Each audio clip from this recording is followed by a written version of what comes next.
જય શ્રી રામ મિત્રો, કેમ છો બધા મજામાં? તો આજે આપણે પંચરત્ન કઠોળનો પ્રોગ્રામ હતો દાળનો. આ પંચરત્ન દાળ બધી જોઈ લઈએ તમે. તો હવે આપણે વઘાર કરી ચાલો. પેલા આપણે સ્વાદ અનુસાર જીરું નાખી દઈ.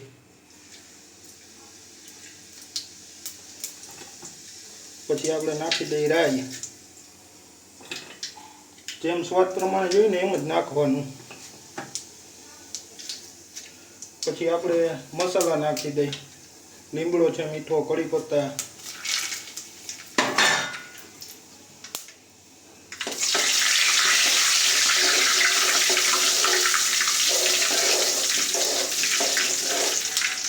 પછી એને થોડુંક આપણે ચડવા દેવાનું.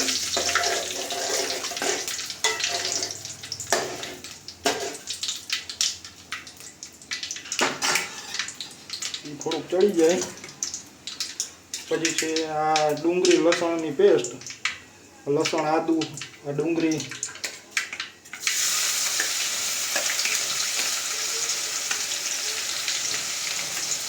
બધું મિક્સ કરી દેવાનું.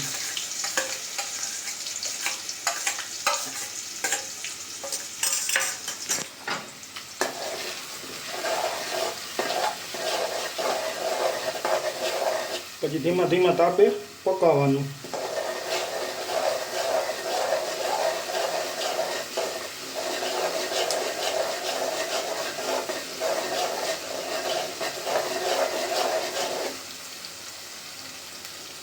સ્વાદ અનુસાર આપણે જરાક તલ નાખીએ. તલને ચડવા દેવાનું હરખા.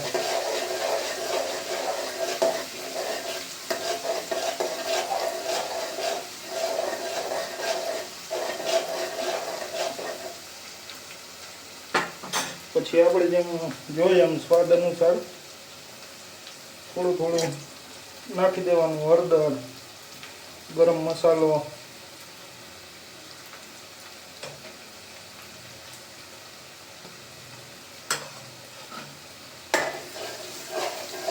પછી આપણે આ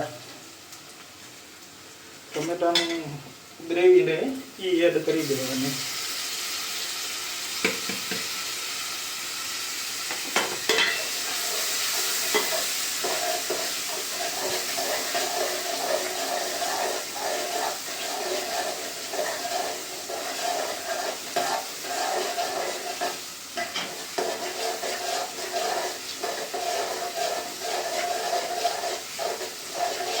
સરખું હલાવવાનું એટલે ચડી જાય.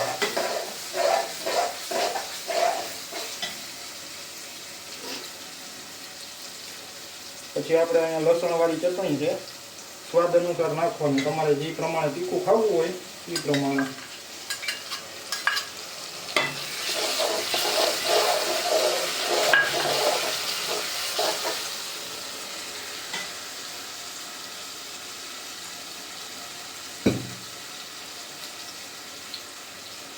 થોડુંક લસણવાળી ચટણીમાં પાણી નાખીને એડ કરી દીધું.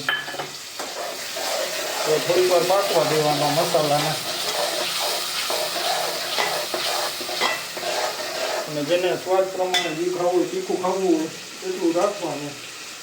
આપણે થોડાક સ્પાઇસીના શોખીન હોય એટલે જરાક તીખી બનાવી.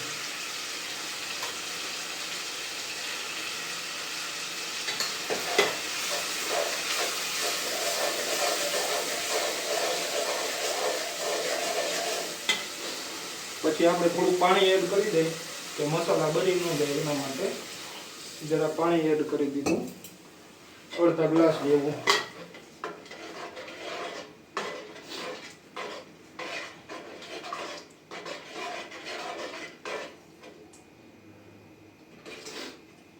હવે થોડીક વાર ચડવા દેવાનું.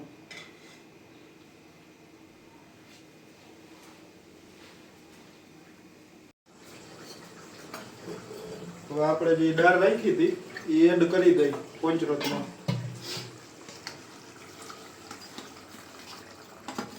બાફીને આપણે તૈયાર જ રાખી હતી દાળ. તો કીધું વાર ન લાગે ને એ માટે બધું કમ્પ્લીટ કરીને જ રાખ્યું હતું.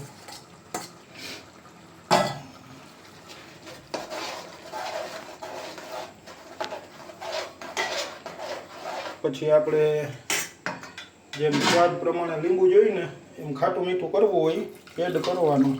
અને જે કોઈને મીઠું ખાવું હોય એ ગોળવાળું પણ પાણી નાખી દઈએ. આપણે ખાટું જ ખાવાવાળા એટલે ખાટું પાણી જ એડ કર્યું હતું. અને રસો રાખવો હોય તો થોડુંક પાણી નાખી દેવાનું.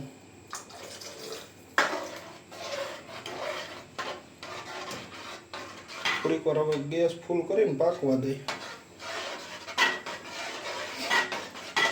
5 મિનિટ પાકવા દઈ પછી આપણે માથે કોથમરી એડ કરીએ.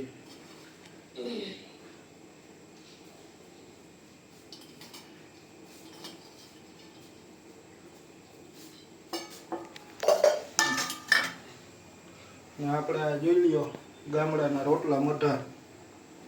હાલો તો જે કોઈને ખાવા હોય એ પહોંચી જ જાજો. આપણું પંચરત્ન દાળ તૈયાર થઈ ગઈ છે. આ જોઈ લ્યો તમે. તો જે કોઈને ખાવી હોય ને એ પહોંચી જ જાજો. તો ચાલો મિત્રો હવે આજનો વિડીયો અહીંયા સમાપ્ત કરીએ. જે કોઈને વિડીયો ગમ્યો હોય લાઈક કરે, શેર કરે અને સબસ્ક્રાઈબ કરે, જેના થકી અવનવા વિડીયો મળતા રહીએ.